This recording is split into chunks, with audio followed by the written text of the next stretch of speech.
Des engins explosifs particulièrement dangereux puisque nous avions découvert 2 pains de 500 grammes de nitram neuf agrémentés de mèches lentes, entourés de scotch, c'est-à-dire pour être utilisés comme des grenades à main, ainsi que 10 grenades constituées de manière artisanale sous forme de boules de pétanque coupées, remplies de poudre noire et accompagnées également d'une mèche lente. Nous avons fait expertiser l'intégralité de ce matériel et les experts ont conclu que le pain de nitram pouvait à lui seul faire sauter un semi-remorque et qu'il était létal s'il était jeté à une dizaine de mètres et entraînant des blessures particulièrement graves jusqu'à 100 mètres, les grenades à main étant également elles-mêmes létales à une distance qui était quand même un petit peu plus courte.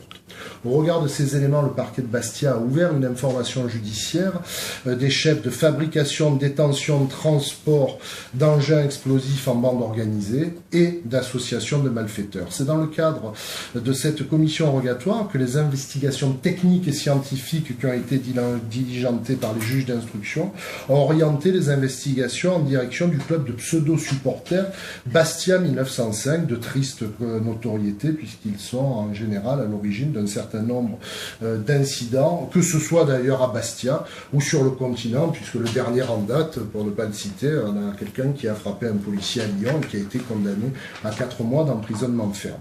Ce matin, la police judiciaire a décidé de procéder à l'interpellation de 4 individus relevant de cette mouvance et qui, de près ou de loin, pouvaient être raccrochés à ces sacs conspiratifs. Sur ces 4 personnes, une personne, au moment où nous parlons, a déjà été remise en liberté. Il s'agit du président de l'association. En revanche, 3 personnes demeurent à ce stade encore en garde à vue, dont Maxime Bleu. Les investigations se poursuivent sur commission rogatoire. Vous comprendrez qu'à ce stade, je ne peux pas vous donner d'éléments supplémentaires, mais bien évidemment, je vous tiendrai informé de la suite et des décisions qui seront prises par les 2 magistrats instructeurs bastiais co-saisis de la présente affaire. Nous avons des éléments techniques qui ont fait que les magistrats instructeurs, en accord avec la police judiciaire, ont décidé d'aller chercher un certain nombre de personnes. Ces éléments techniques, à ce stade, puisque les personnes sont actuellement entendues et s'expliquent, je ne les développerai pas plus et évidemment vous en saurez plus à l'issue de cette phase d'investigation. Je tenais également à vous dire, et j'avais oublié de l'indiquer, ce qui me paraît important, nous avons 2 personnes actuellement activement recherchées qui visiblement se sont mis en fuite et que j'invite évidemment à se présenter pour s'expliquer devant les services de police.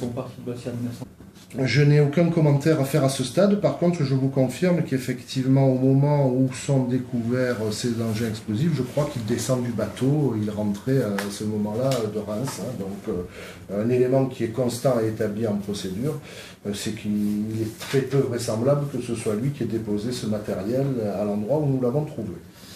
Mais effectivement, vous avez touché du doigt la difficulté de faire un certain nombre de comparaisons avec des ADN, surtout d'individus qui, par principe, et vous avez la réponse à votre question, refusent le prélèvement ADN.